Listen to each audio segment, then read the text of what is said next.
جو 2008 میں Pakistan Peoples party کی حکومت نے اس وقت شروع کیا جب دنیا کے اندر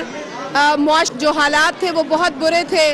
اور اس کا اثر پاکستان پر بھی ہوا، جب تیل کی قیمتیں بہت تھیں اور لوگوں کا گزر بسر مشکل تھا، تو اس وقت صدر آصف علی زرداری صاحب نے بے نظیر انکم سپورٹ پروگرام شروع کیا۔ شہید بی بی کے اس ویژن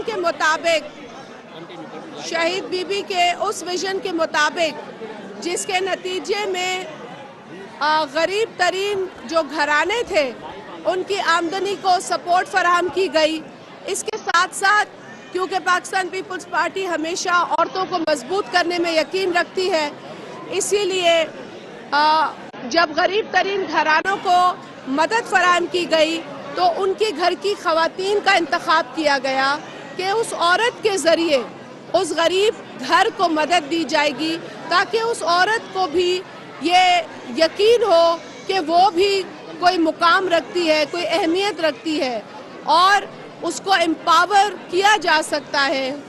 حکومتی سطح پر۔ تو حکومت نے یہ بڑا اچھا قدم جب اٹھایا تو دنیا میں اس کو پذیرائی ملی، یونائٹڈ نیشن میں اسے پذیرائی ملی، اور آج 14 برسوں کے بعد بھی بے نظیر income support programme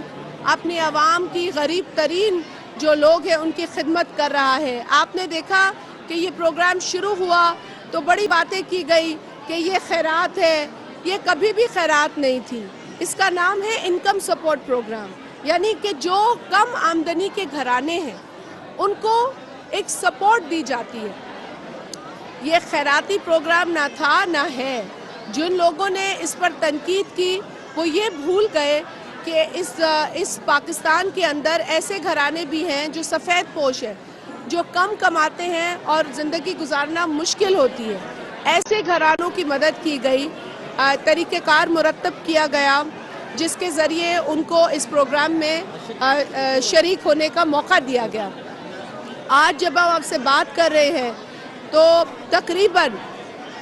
90 lakh families ہیں جو اس پروگرام میں شامل ہو چکی ہے، اور یہ وہ فیملیز ہیں جن کو ایک سائنٹیفک طریقے سے جو ہے اس پروگرام میں شامل کیا گیا ہے۔ اس پروگرام کا نیشنل سوشو اکنامک رجسٹری جو ہے وہ بہت ایک یونیک ڈیٹا ہے، اور اس ڈیٹا کے ذریعے ہم یہی کوشش کرتے ہیں کہ ٹارگیٹڈ فیملیز کو ریلیف فراہم کی جائے، کیونکہ ریلیف جو ہے وہ غریب ترین گھرانوں کے لیے ہوتی ہے اور ہونی بھی چاہیے۔ وہی طبقے ہوتا ہے، وہی گھر ہوتے ہیں جو سب سے زیادہ متاثر ہوتے ہیں، چاہے وہ قدرتی آفت ہو، چاہے وہ کوئی سیلاب ہو، چاہے کوئی بیماری ہو، چاہے مہنگائی ہو، سب سے زیادہ متاثر وہ غریب ترین گھرانے ہوتے ہیں جن کو بے نظیر انکم سپورٹ پروگرام نے ٹارگٹ کیا ہے۔ اب بے نظیر انکم سپورٹ پروگرام کی ایک تو بے نظیر کفالت پروگرام ہے جو انکنڈیشنل طور پہ غریب کو غریب، کیونکہ وہ غریب ہے اس لیے اس کی مدد کرتا ہے، لیکن ساتھ ہی ساتھ ہم نے 2 اہم پروگرامز جو ہیں وہ شروع کیے ہیں، جس میں ایک بے نظیر تعلیمی وظائف ہے، جس کے ذریعے ہم چاہتے ہیں کہ معاشرے میں جو بچے جو بچیاں پڑھ نہیں رہے ان کو اسکول اور کالجز تک پہنچایا جائے، اور ساتھ ہی ساتھ ان کی غریب فیملیز کی مدد بھی کی جائے، تو وہ بے نظیر تعلیمی وظائف ہے۔ اور دوسرا ہے نیوٹریشن کا پروگرام جو ہے بے نظیر نشو نما۔ بے نظیر نشو نما پروگرام جو کہ 2014-16 میں بھی جو ہے پائلٹ ہوا، اس کے بعد 15 ڈسٹرکٹس میں پائلٹ ہوا، اور اب اس کی کامیابی کے بعد یہ پورے پاکستان میں اس کے سینٹرز کھولے جا رہے ہیں۔ آج جب ہم آپ سے بات کر رہے ہیں تو تقریباً 402 سینٹرز کھل چکے پورے پاکستان میں، ہر ضلع کے اندر تحصیل لیول پر۔ آج ہم سانگھڑ آئے ہیں کیونکہ یہاں کے DHQ میں بھی بے نظیر نشو نما سینٹر کھلا ہے۔ آپ نے دیکھا یہاں خواتین آ رہی ہیں، اور ہماری یہ بھی کوشش ہے کہ اس پروگرام کے ذریعے خواتین کو جو ہے وہ ان میں شعور اجاگر کریں، کس طریقے سے وہ اپنا خیال رکھیں اور اپنے بچوں کا خیال رکھیں، وہ اس بات کو انشور کریں کہ ان کا بچہ مضبوط ہو، ان کے بچے کو ٹیکے لگ رہے ہوں، ان کے بچے کو وہ تمام حفاظتی